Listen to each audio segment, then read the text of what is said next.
So hi, everyone. Welcome. Thank you for joining us. I'm Jennifer True. I'm the Director of Marketing here at KUNGFU.AI. So the title of our webinar today is Why You Need to Evel Knievel the AI Gap by 2024. And let's take a quick look at how our conversation is going to go. I'm going to introduce our panelists. Then we're going to talk a little bit about our hypothesis, why 2024, what the data says about it, what are some obstacles that you can plan for when trying to make this jump. Nancy's going to give us some really interesting stuff about other forces we need to have in the mix here as we're considering this. And then we're going to talk a little bit about some more resources that we really recommend and have found really valuable. So first, let me introduce these folks that you see here on the screen. First up, we have Steve Meyer. He's the co-founder and head of growth at KUNGFU.AI.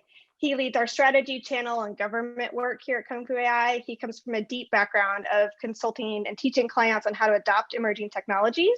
And he holds a certificate from the MIT Sloan School of Management in AI and implications for business strategy. Fun fact, he's a former history teacher. So if you're history buff, I'm sure he would love to geek out with you there.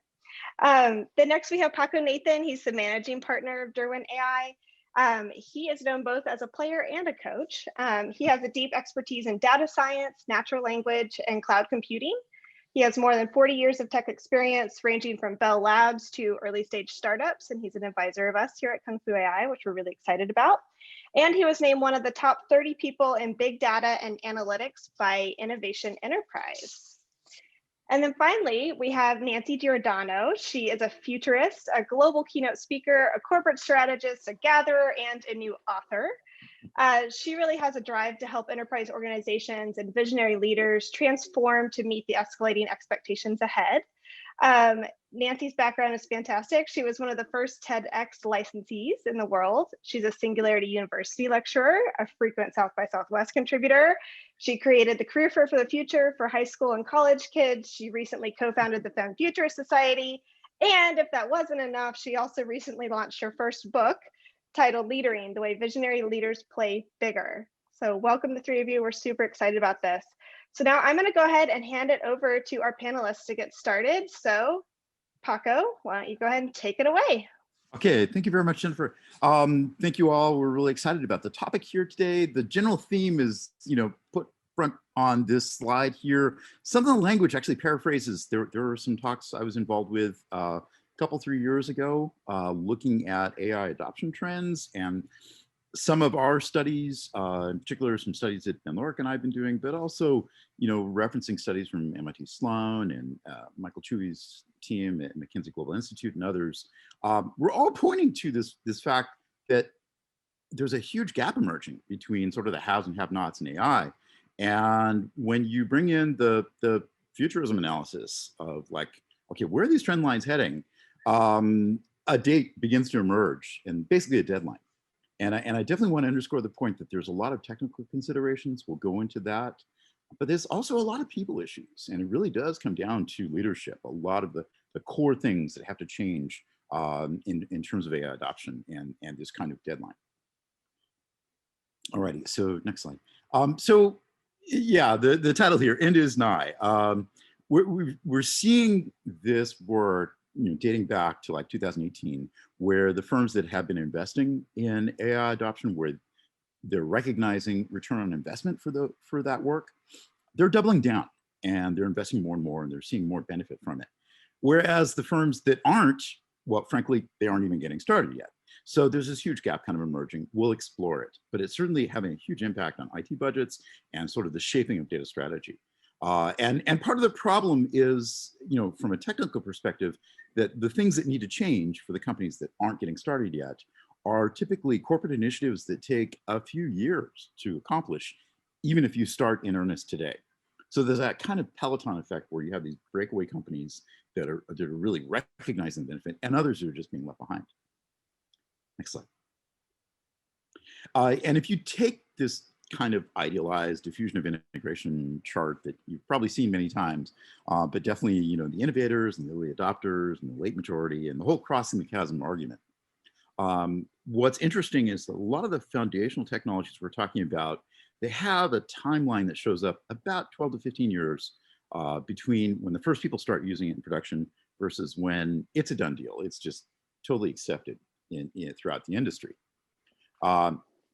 And so when you start to put together the timelines for a lot of the foundational parts of what's going on in data science and deep learning and data infrastructure and all that, they start to add up. And we start to see this point in the early to mid 2020s when we're like, okay, wow, all those J curves have lined up. And I will defer to my colleagues here for other case studies and analysis in a lot more depth. I'm a machine learning person. I'm not a futurist. So I think we've got some really great stuff coming up here. But that is the thing, is when you start to line up where the big trend's hitting, you notice this point that has a lot of effect on crossing the chasm from early maturity to late maturity about adoption. Okay, next slide. Yeah, and I can jump in here. So it's interesting. I sit in a unique position as a co-founder of KUNGFU.AI, where I get to see over the top of a lot of different enterprises and how they are thinking about artificial intelligence and where they are. And I start to triangulate my own anecdotal experiences working with these clients with what we are seeing in the analyst firms and what they're publishing in their own survey data. And we're seeing a lot of different tidbits emerge that are coming from a variety of different sources. But at the end of the day, we're starting to see artificial intelligence not only become important, it's becoming a basis of competition between different organizations and competing organizations, where we can start to observe habits of leaders and the habits of the people who are lagging behind in their adoption or just getting started.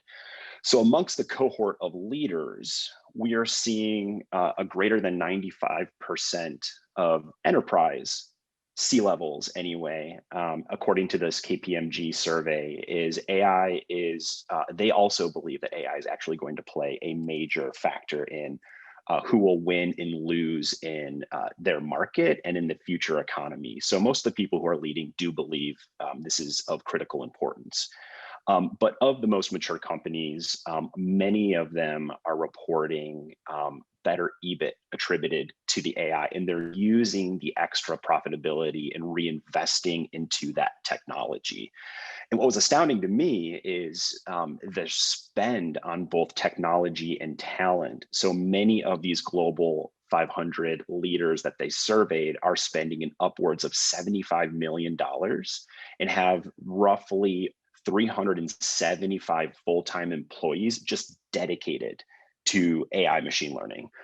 Whereas the laggards, on the other hand, you see roughly 50% feel that they are 5 years away, and they don't even feel equipped to begin AI projects based on where they are in a number of factors: culture, technology practices, and adoption, et cetera.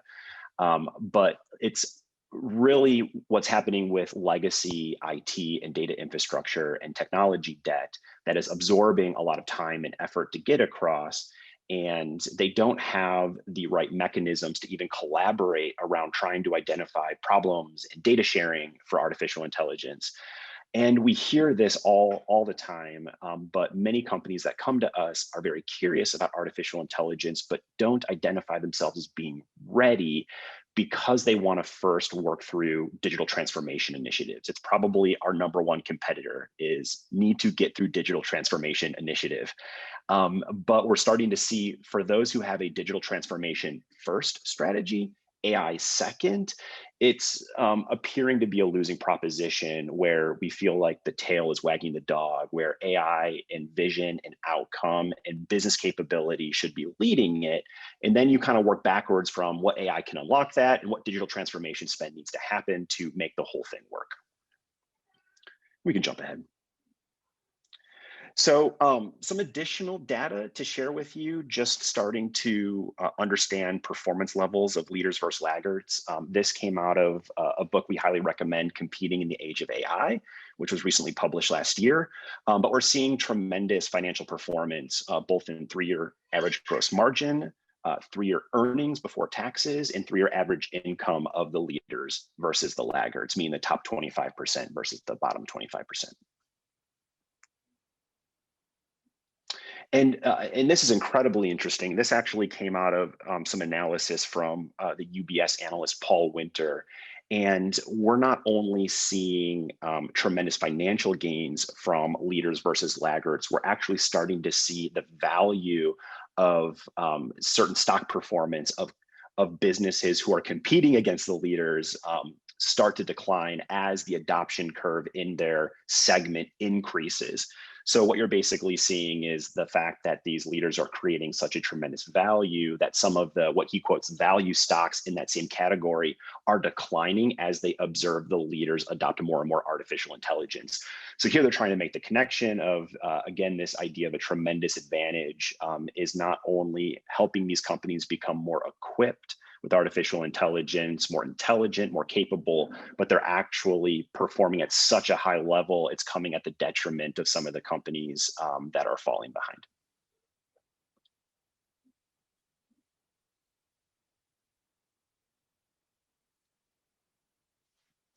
So, you know, Paco, feel free to chime in here, but I think we've, I hope we're illustrating what the data is telling us anyways, that we're just seeing a widening gap between have and have nots.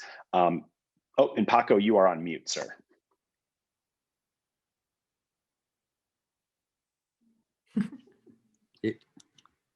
There we go. Okay, great, thank you. Sorry, a little bit of Zoom problems there, won't allow me to unmute. So yeah, we've definitely seen this acceleration point. And in particular, I've published a couple links in the chat there. We can do these in show notes later. But there have been some industry surveys that Ben Lorica and I were working on. And one of the startling things out of that was understanding the relationship of IT budgeting and AI investment. And in one study about AI adoption, you know, we had the categories of like 5%, 10%, 20%, more than 20%. And what we found was that the firms that have much more maturity in this space, they've been seeing ROI for 5 years or more. You know, 43% reported more than 20% of total IT budget was going toward AI projects, which just goes back to what Steve was talking about in more detail. Certainly, there are the ones with first mover advantage. The cloud providers are the companies that, you know, they own public clouds, and they also tend to be the ones who've been most aggressive about hiring up top AI talent. They also have sources for really high quality labeled data. They have all the things you need to be the winners in this space, sort of. But they definitely have the first mover advantage and are setting a lot of pace. Another thing that's really important to point out is that, as we've seen since 2020, there are implications regarding a post-pandemic world. Certainly, there have been a number of studies published about companies responding to the economic chaos, supply chain chaos, et cetera, in the wake of 2020, and the ones which were more prepared for leveraging AI, particularly when you get into supply chain and other areas, were the ones who can be more resilient in this kind of environment. And we believe that that will be amplified going forward. Yeah, so just at the simplistic level, kind of abstracting a lot of this up quite a bit, you know, this unfair advantage is really can be attributed to a very simple concept called the OODA loop. And for those of you that are not familiar generally with the OODA loop, and this is an Air Force term, I believe, where they would use the OODA loop to try to predict and teach the outcome of a dogfight between two fighter jets. And they basically say between the two fighter jets, the ones who observe, orient, decide, and act the fastest, meaning observe their surroundings, start to infer and make sense of their surroundings, come up with a couple of different decision criteria, and then take decisive action. And then when you take that action, you can observe again the behavior of that action. It starts to spin and spin and spin. The ones that can kind of spin around that axis the fastest are the ones that are ultimately going to win in this head-to-head battle.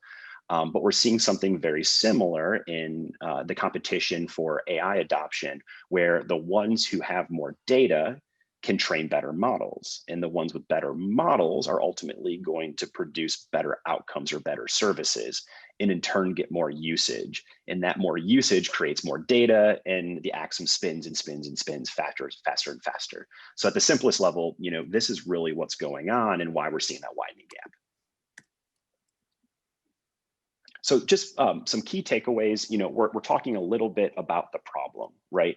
And trying to create a sound argument on what is going on out there. And we're going to quickly transition into, what can we do about it? But if there's anything to remember from that first part, it's really, there's a small enclosing but critical window of opportunity that hasn't closed yet. But it's certainly something that we should try to jump through in time to actually begin your AI journey and scale these programs to a competitive advantage. And there's a lot of incentive to do so, right? Companies who can do this successfully are reporting very impressive advantages, earnings, and margins, et cetera. But do not think that it's as simple as we're going through digital transformation or we have been digitally transformed. We now have the foundation to be successful at artificial intelligence. There needs to be more concurrent processes and thinking and strategy and really just being more outcome driven to make that plan work successfully. And ultimately, there's this concept of a digital operating model or a business and operating model that is well aligned with a strong digital backbone that allows artificial intelligence to truly scale. And once you have the ability to do that, you can see some pretty impressive returns. So let's get into how to make the jump. And I just alluded to this idea of a digital operating model, and the concept in this is articulated very well in the Competing in the Age of AI book I previously referenced, and we have some mention of this in the back, is this idea of close alignment with the business model and the operating model, whereas your business model needs to focus on the things it commonly focuses on, right? Value creation and value capture. And that corporate strategy then informs the operating model, where the operating model is the arm to execute that vision. Now, it may be funny for some of you to say, oh, they must be aligned. That's brilliant. But often we find they are quite misaligned. And there isn't a feedback loop into the operating model on what's going well and what's going not so well that could then pivot or iterate off of the corporate strategy. So ultimately, if you have this digital operating model, your data will inform, or what's going on in the trenches will inform what needs to happen from the strategic point of view. And then that goes back into the operating model to execute. And there's this continuous cycle of learning. And there's great benefit in doing this, where if the operating model is most concerned with things like scale of the product or service and scope of things you can offer, and ultimately the ability to learn from those things from your customer or the market, all of those things become unbounded. You have unlimited capacity for scale, unlimited capacity to invent new products and services, and unlimited capacity to learn from the market. And some other key benefits here is that this isn't entirely a human-driven process. This is a human-augmented process through data and artificial intelligence. So traditional bottlenecks will not exist in quite the same way. And we're starting to change the relationship between human and machines, where they can interoperate and commingle with one another and really start to automate and augment workflows, but also teach and learn from one another, which is truly a new component of this whole thing. And I mentioned removing bottlenecks, so we'll press on. But so another global study really quickly I'll introduce. This was a larger study of 3,000 executives. And what's really interesting here is that it isn't so easy to say, hey, I'm gonna follow this to the letter of the law and we're gonna see these great returns. Even though there is tremendous advantage being reported from organizations that are successfully adopting artificial intelligence, there are many organizations trying, and only 1 in 10 are saying that they are seeing that significant financial return. So even though the benefits are amazing for some companies, that's still truly the minority of companies. So we have to begin to ask ourselves what's going wrong with the companies that are trying and failing, and what can we learn from them to see success ourselves. And one of the most interesting, and I think just well-written and very helpful articles or publications I've seen in the last year is one published out of BCG, and they start to break down and as almost like odds makers. What are the different things I can be doing to set myself up successfully along my AI journey, and how likely are those decisions going to lead to my success?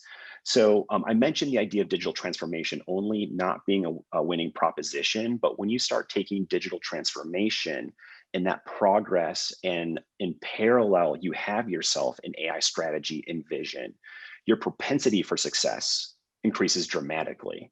But once you take those two things and then you start looking at AI as broad application across the business, not a POC factory or not a one-off for a sliver of the business, that increases the odds even more. And if you take all of those things I just mentioned and you start thinking about the rollout of artificial intelligence from a change management perspective, the odds of you seeing success are actually quite good. So when you kind of sum up a lot of this, when businesses start thinking about artificial intelligence as not just technology change, but as cultural and process and people change, those are some of the lines of thinking and some of the triggers that start to unlock your propensity to see that significant benefit that we are starting to see reported and shared in previous slides. This slide here is a kind of survival analysis. We would talk about that in statistics. But the idea is that when we go out and look across different organizations and survey them to find out where are they running into hurdles, where are they running into the blockers, challenges, then we can segment that into some buckets. So there are really 3 buckets color-coded here. There are the laggards, the companies that are basically non-starters in this area, and what challenges do they face, versus the ones who are evaluating. They're on their journey. They're in process. They are struggling with issues, but they are adopting. And then the final bucket there is the ones who are have more maturity in the space. They're recognizing ROI for the past several years, and they're doubling down on investment. So the kind of challenges that we see are, number one, there's a lot of tech debt, a lot of data infrastructure kinds of challenges, a lot of silos across organizations. If you don't get that fixed, you can't really pass go or collect $200. But also, more importantly, and you can see statistically, it shows up more, it's the problem coming from the top. It's where, executives who grew up on Six Sigma, they don't want to hear the word uncertainty. They don't want to hear about probabilistic methods. They're just like, can we just wait until we're retired before you talk about this stuff? So unless you have that air cover from the top execs, the middle level management isn't going to make this fundamental change across enterprise. We'll go into that much more detail. Nancy has some great material on that. And then thirdly, also just there's a dearth of people who have experience in terms of line of business or product management who can translate between the available technology and the business use cases. So those are the top 3 challenges for the people in the non-starter category. In the middle, the ones that are on their way, they face challenges that everybody faces. They're struggling with data quality issues. There's a talent crunch, hard to hire the right people. There are other competing concerns for executive attention in terms of compliance and risks and security and other legal concerns. But then finally get in the last bucket, and the companies that are doing well in this space, their problems are the kind of problems you want to have. They're making money. They're looking at ways to make even more money. So efficient hyperparameter tuning is like a nice problem to have, because we have some pretty interesting approaches for that coming up. So this is, again, kind of a survival analysis chart of where are the hazards in this landscape. Next slide. So again, just to hammer it, as clearly as we can with just another different looking slide. And I do think BCG is doing some really great work in this arena. Of all the big consulting companies, I feel like they come up with the most useful stuff and a way of framing it really well. And so again, to pull on for another study that they had done that came out last January, actually prior to the pandemic, they already forecast that 1 out of 3 companies, public companies, would cease to exist in its current form over the next 5 years. And that rate is 6 times higher than it was 40 years ago, which is mirroring on the slide that we saw earlier. But just this idea of in its current form, I think, is a really key part here. And the fact that it talks to public companies who have a constant mandate to show consistent growth and have a harder time being able to figure out sometimes how to make that transition and invest in these things that kind of shift things. And lots and lots of data and scary research studies that show that, it's just they're going for the short-term win as opposed to sometimes the long-term investment. But it shows that it's also not paying off, that there is this growing gap between those who are at the front end of it and those who are at the back, and that's continuing to grow. The profitability spread is nearly doubled in the past 30 years. So this back to the Peloton effect, and it's only become more extraordinary because we're heading toward what I describe as a really, really big shift out of the industrial era into a productivity era, an exponential productivity era. So when people say things like the fourth industrial revolution, I think that they lead us into a false sense of, sort of, oh, it's just a, slightly different version than what it is that we did before. And the reality is, I think that the physics and the economics and the whole way it works is radically different, the way our organizations will be structured over time. And what's fascinating is when you talk to the people who are building this future and you ask them how far along we are, they'll almost universally say 1%. And that was from Google's headquarters when we're talking about the future of retail and then 3D and additive manufacture, and they're doing their thing. And even continuously we hear that we're just so at the front end. I recently did a whole series of conversations to launch this book that we'll talk about in a minute. And Stephen Kotler, who wrote The Future is Faster Than You Think, we'll talk about the fact that we've got 14 internet-sized opportunities that are just on the threshold waiting to be blossomed when this technology continues to advance and converge. So hold tight to the fact that it's going to look very, very different as we navigate through. So the question becomes, how do you cross that gap? The way I describe it is you've got this liminal gap. Liminal means the space between here and there, between what we know and what we don't know, between now and next. So old systems are breaking down, new systems are being created. And part of that is also just understanding in business that even the companies that have made it through that gauntlet, through that other side, are still constantly in a place of innovation and recreation. Then you look at Netflix or you look at Microsoft, you look at any of these organizations, they're not staying, just with their current business, they're continuously figuring out how to shift it. So the question is, how do you cross that liminal gap to become, confident on the other side? So we've broken it down a little bit because I really do think that there is a human factors piece to this. As these guys have said, it's not just about the technology, it's about how we think about our approach in it. And one of the really big places that I've kind of narrowed it down to is how we hold risk. So much of what it is that we built in the 20th century industrial era to be able to keep us safe are now the things that are creating tremendous vulnerability as we head into this productivity era. Things like putting information in silos and business units into silos was designed very specifically to make things more efficient and to ensure that things don't spread, too messily across the other side. It was a great Six Sigma thing to root out any failure. But the reality is that now we're seeing all the issues, not just on a data side of it, but also shared profit and loss side of it, and shared responsibility and shared goals. And if you try and create a solution for an end customer that's end to end, there's so many blocks that we keep finding along the way and which we can't get through. Things like assuming that the person who has the most tenure is the person who should be making all the big decisions. And so we outsource that to the C-suite or to the board, as opposed to the people who are right in the on the edge and are actually sensing, responding in real time to what is happening, and actually can have a very informed point of view about something that we should be paying attention to very quickly, and are empowered and enabled to be able to make those kinds of things. So I would argue that the old playbook is no longer useful to us. It's not keeping us safe.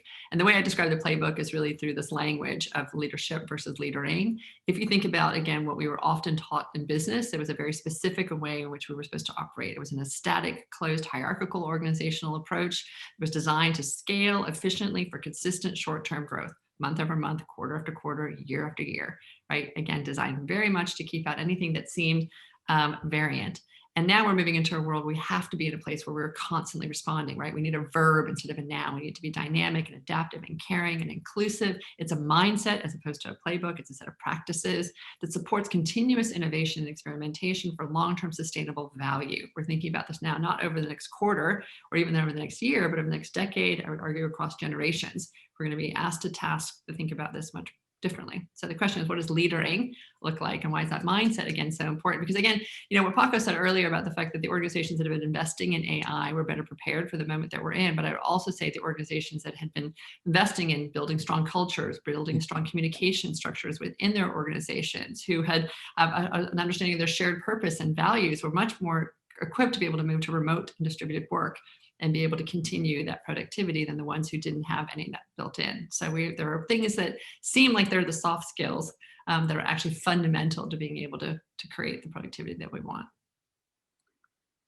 So if we just look at this again through the lens of current hurdles, we described them before, but since we're in this Evel Knievel thing, I felt like we should talk about it again. So outdated business processes, which has to do with silos and all the pieces that the guys talked about a little bit earlier, technical debt, which they can talk about more. But the three that I actually spend a bit more time on is the lack, again, of executive sponsorship and understanding. It's a big part of it, again, is unlearning that sort of Six Sigma and efficiency-driven world, that short-term profitability world. Concerns about safety, which are real, right? These technologies are exponential. And so I would argue that, again, if you take an old business model and you put it onto this really potent technology, it actually creates a whole set of new externalities that we need to be thinking about and preparing for, and hopefully avoiding, as we're seeing some early players jump in and be successful on one domain, but actually I would argue not so successful on a really important domain, which is keeping us all safe and healthy. And so I think we look at that and go, gosh, I don't want to be that person. And so we're kind of scared about how do we navigate that.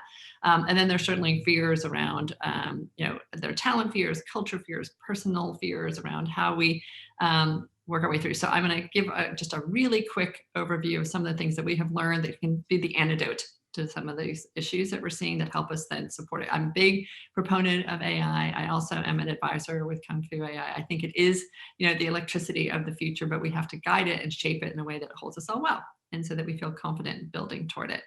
So the first is around incentivizing curiosity, and both in ourselves and in our organizations. There was a report, I've been talking about this for years. Brian Grazer, who's a very successful Hollywood producer, actually wrote a book called Curiosity. He personally has taken someone outside of his industry to lunch every 2 weeks for 22 years. Like, that's a commitment to individual curiosity, which is extraordinary. You can imagine his informed intuition and how he can see things around the corner.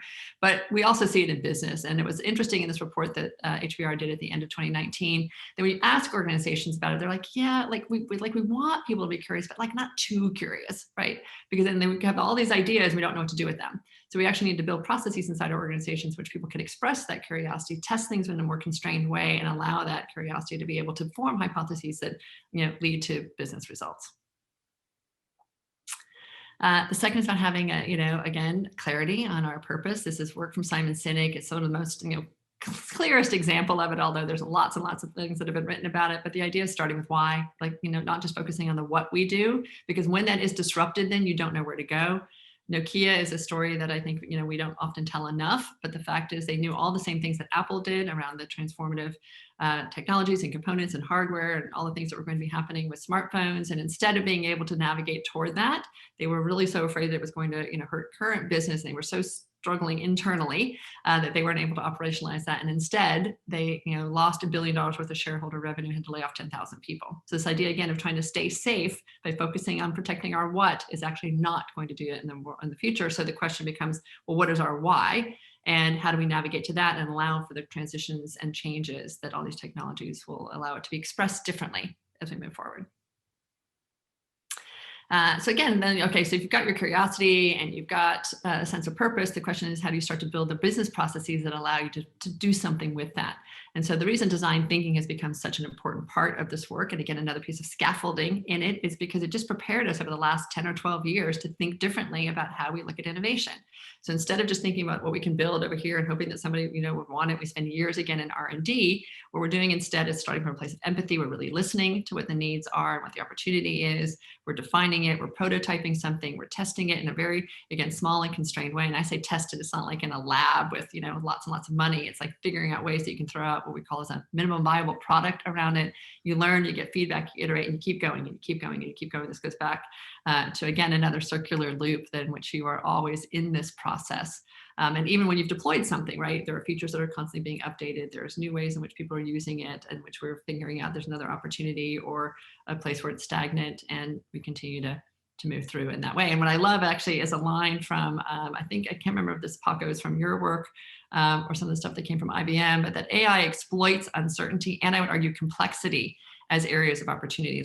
We look for that. I actually, again, as a futurist, I'm excited about our ability to be able to navigate complexity with greater understanding and confidence, because that's where all the big secrets are going to be unlocked, right? That's how we get to figure out protein folding, and that's how we get to figure out how earthquakes happen, and that's how we get to unlock so much of what we're trying to do in science and medicine and finance.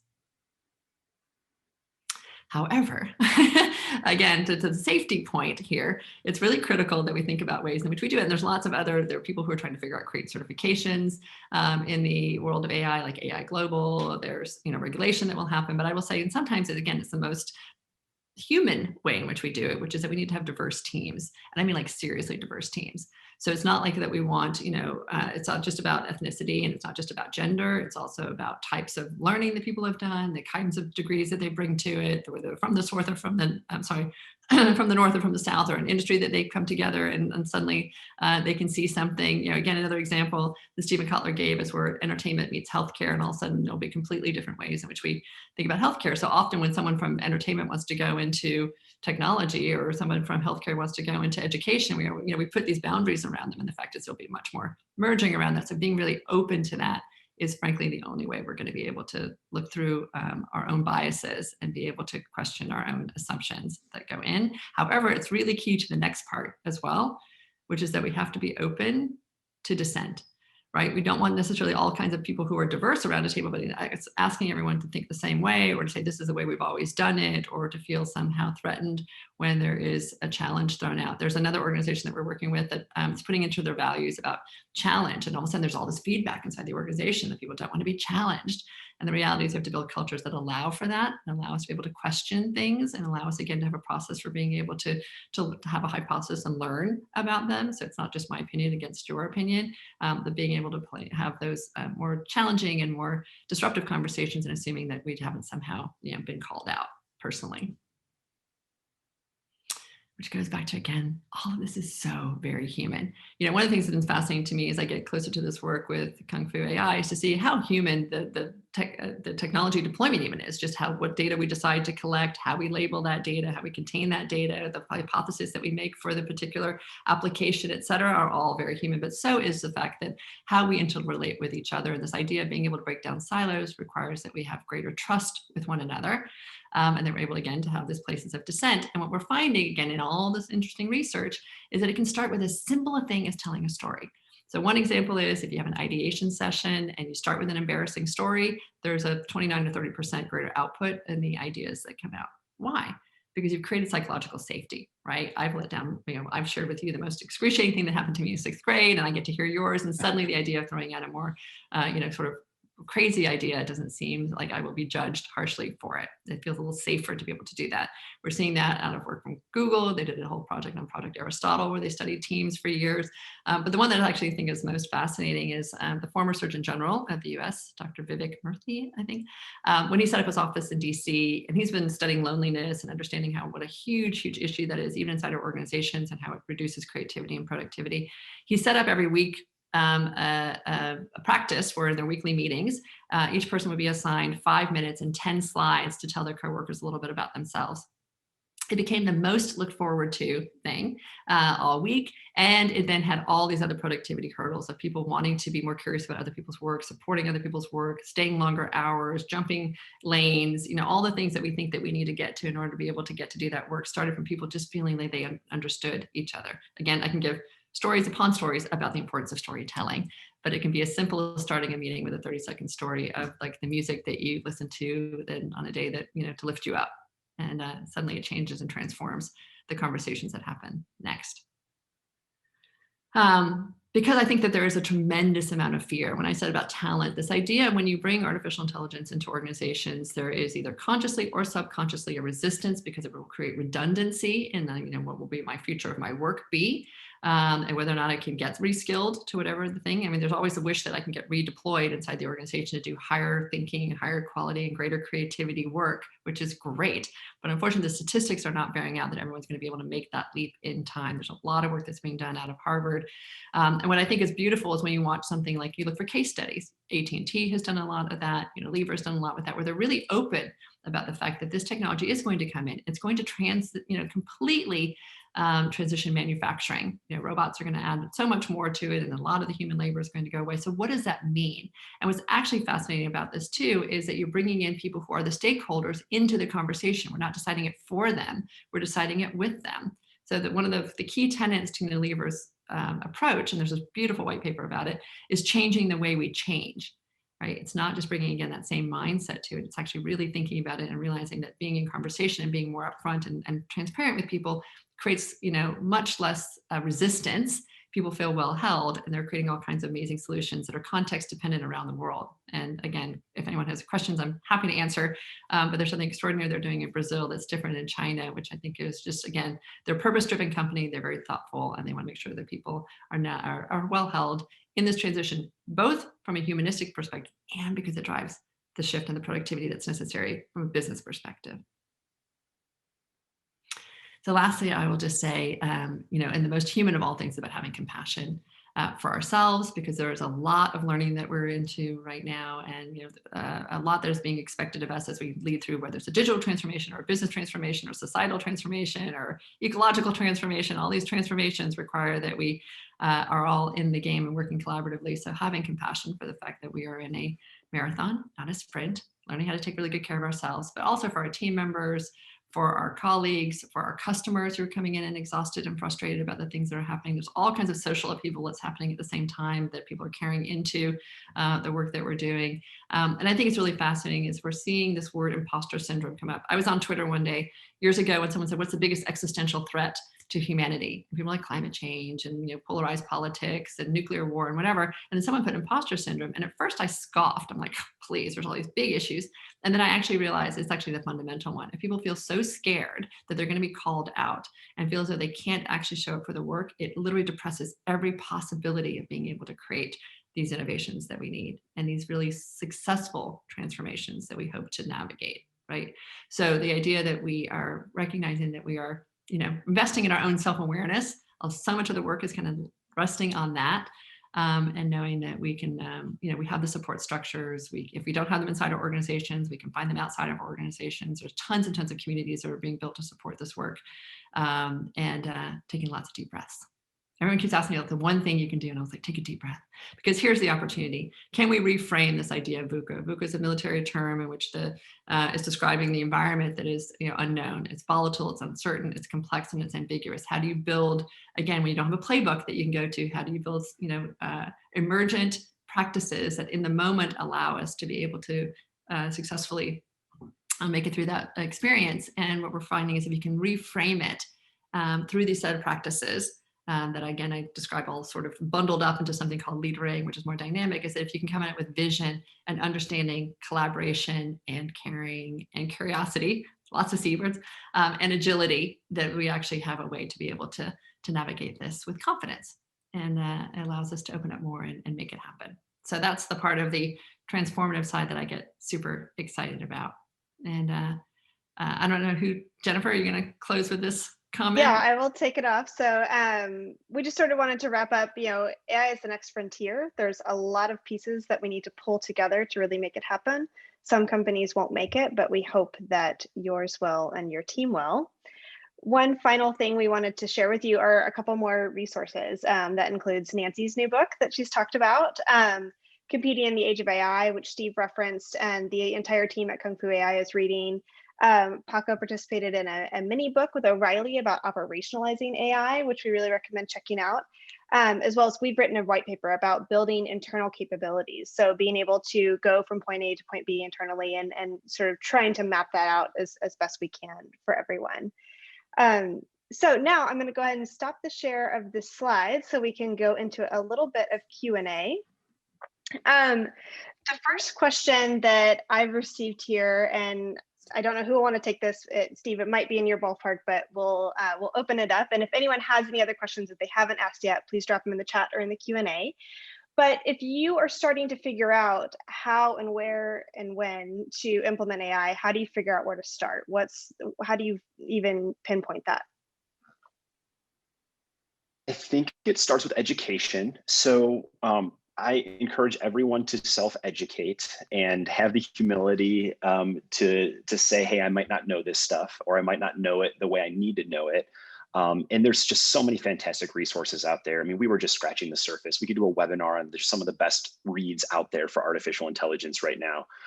So just try to get yourself relatively up to speed, because I think the biggest problem to solve is, what does an AI problem really look like? So if you can start to feel comfortable in that domain where you know what problems to look for, that's a great start.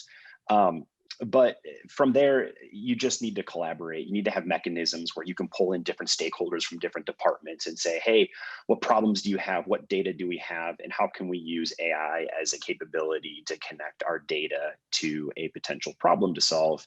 And when all else fails, find a partner, talk to someone who knows this stuff. We're always here to help as well. All right. Steve, not to totally pick on you, but I think this next one might be in your realm too, although Paco, you might have something to say about this, but it's actually going back to one of your comments about digital transformation initiative first actually can be detrimental. But if the data and the infrastructure is not there, considering how AI and machine learning are so dependent on data, how do you start with them instead of fixing your legacy systems that weren't built to support it? What do you do in that scenario? I can answer from my perspective, but I certainly welcome others. I think it's just about starting with the outcome in mind. So what are we doing all this transforming for in the first place? And how do we measure the success of a transformation initiative? If you can answer those two questions, and then you want to start with digital transformation, I think you have a greater likelihood for success. Then the concern being, how much time do I need to digitally transform myself before I can start my artificial intelligence initiative? And at that point, is it too late? So, if you can start with the end in mind and then work backwards to what technology we need to acquire, what data do we need to acquire, and also have plans to quickly just start experimenting with artificial intelligence, roll out narrow capabilities, try to tackle small low-hanging fruit issues while you're going down that process, that's going to be a better proposition than trying to do it in more of a waterfall fashion. And I'll just jump in onto, again, the purpose side of it. When organizations understand why they're driving toward this, it definitely helps unlock some of those opportunities. Singularity University, the whole book around the future is faster than you think, really boils it down to people who have a massively transformative purpose. Like, they can really think about where it is that they want to go and play in this arena that they see moving forward. But even if you don't describe it as an MTP that's super massive, that I want to change the world for 1 billion people, just as an organization, if you can understand really what business you want to be in and why. One of the most interesting examples is Air Nippon Airways is doing work right now with virtual travel, but it's not, they're an airways company, but they're actually a travel company, right? They're an experience company, and they're able to think beyond the current constraints of what they look at their business is and figure out other ways that they can deliver that these technologies enable. I'll add, just kind of embellishing on what both of you all just said there. There are certainly arguments for where do you start, kind of going back to the previous question, but a lot with this question about digital transformations too. A lot of times we'll talk in the parlance of, say, a top-down approach versus a bottom-up approach. What I am seeing in companies that are being successful in this area, they tend more toward, let's say, a middle-out approach when they're thinking about technology. Those tend to be more robust than the bottom-up approaches, but also more concrete than the top-down approaches. So that's definitely guidance that we're seeing in AI. However, that being said, it needs executive buy-in. It needs the air cover. But then going back to, okay, what do you do?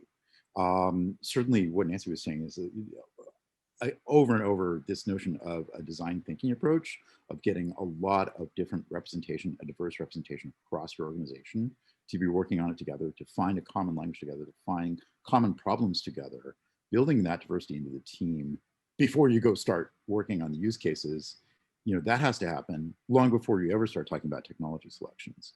And I see far too many companies that are just completely upside down. They do technology selection first, and then at some point in time, they'll go and talk with other stakeholders. And by that time, it's probably too late. Absolutely. All right, I think we've got time for one more question, and this one's for you, Nancy. How has moving into a mostly virtual world sort of impacted your thinking on leadership and how we go forward? Has it changed it? Has it kept it largely the same? No, I think in fact I've just doubled down on it. We've accelerated it, right? I have been talking about this for a long time. I was on a debate panel once at Deloitte's campus in Plano. I forgot what that thing is, but this big, beautiful, amazing thing. It looks like a resort hotel. And it's designed for learning. It's a campus for learning and for bringing clients in and being able to do, extensive workshops and stuff. And they've got this amazing like playroom, like bar slash, like amazing, cool place you want to go. And we were sitting there in this room having this debate about whether or not the future work will still be in the office or whether or not it will not be in the office. And this was 5 or 6 years ago. And I was clearly on the it will not be in the office side anymore, because we're also not just working 9 to 5 anymore, right? We're all working some blend of 24/7. And so what we're seeing so clearly is that in this work now, and we're seeing interesting new software come out from Microsoft Teams. And again, Satya Nadella, who figuring out a way to use this platform both immersively with their new mesh virtual reality thing, but also just putting in more commute time for reflection and all that. So I think we're going to have tools that support us, but I think we're going to be very clearly in a more distributed, more remote, and eventually actually not necessarily be even like parts of organizations. We're going to be atomized more and be able to float between the types of organizations and projects that we do inside and outside of our organization. So this is just the beginning. I'm telling you guys, we're 1% in. And this past year just gave us, a deep plunge into the deep end of the cold pool.